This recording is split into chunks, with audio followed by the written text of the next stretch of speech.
Hello मेरी बाइटी family, कैसे हैं सभी।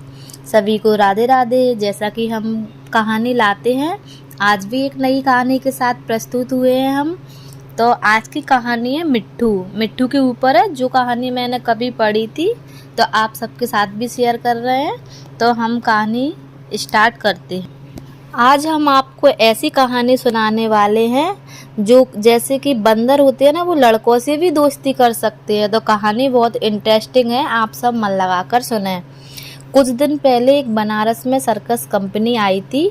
उसके पास में शेर, भालू, चीता और कई तरह के और भी जानवर थे।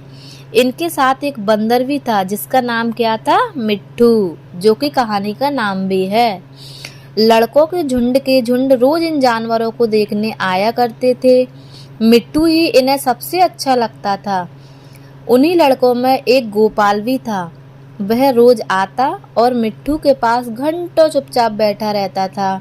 उसे शेर, भालू, चीते आदि से कोई प्रेम न था। वह सिर्फ मिट्टू के लिए घर से चने, मटर, केले लाता था और खिलाता था। मिट्टू भी इतना खुश था और उसके साथ हिल गया था, घुल मिल गया था कि जैसे वो कुछ ना खिलाए तो उसके बगैर वो उदास हो जाता था। तो इन दोनों में बहुत ही गहरी दोस्ती हो गई। तो फिर एक दिन गोपाल ने सुना कि सर्कस कंपनी वहां से दूसरे शहर में जा रही है। यह सुनकर उसे बड़ा रंज हुआ और वह रोता हुआ अपनी माँ के पास आया और बोला, अम्मा अम्मा, मुझे एक अठन्नी दो ना, मैं जाकर मिट्ठू को खरीद लाऊं। वह ना जाने कहाँ चला जाएगा, फिर मैं उसे कैसे देखूंगा। वह भी मुझे ना देख पाएगा तो बहुत रोएगा। माँ ने समझाया, अरे बेटा, बंदर किसी को प्यार नहीं करता, वह तो बड़ा शैतान होता है। यहाँ आकर सबको काटेगा, मुफ्त में उल्हाने सुनने पड़ेंगे। लेकिन लड़के पर माँ की समझाने का कोई असर न हुआ।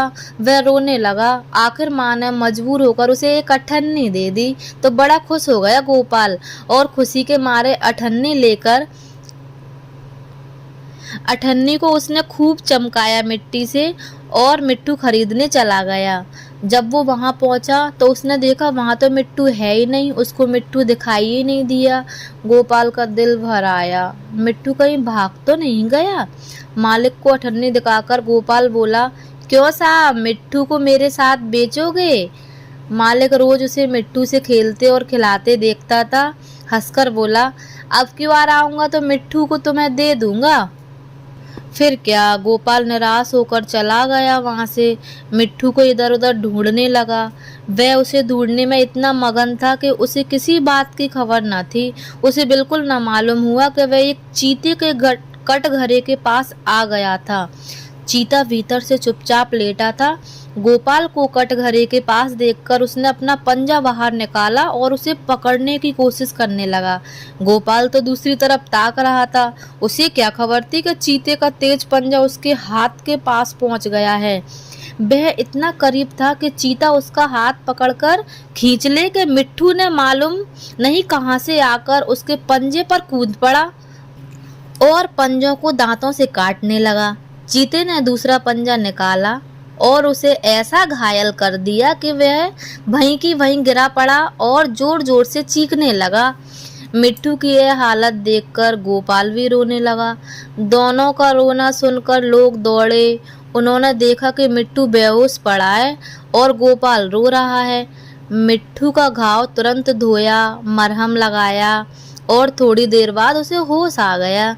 वह गोपाल की ओर प्यार से देखने लगा, जैसे कह रहा हो कि अब क्यों रोते हो, मैं तो अच्छा हो गया हूँ। कई दिन मिट्टू की मरहम पट्टी होती रही और आखिर वह बिल्कुल अच्छा हो गया। गोपाल अब रोज आता और उसे रोटियां खिलाता। आखिर कंपनी के चलने का दिन आया।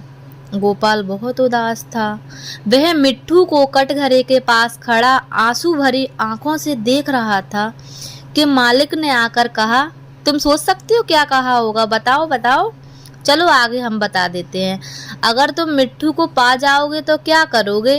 गोपाल ने कहा, मैं उसे अपने साथ ले जाऊंगा, उसके साथ साथ खेलूंगा, उसे अपनी थाली में खिलाऊंगा और क्या।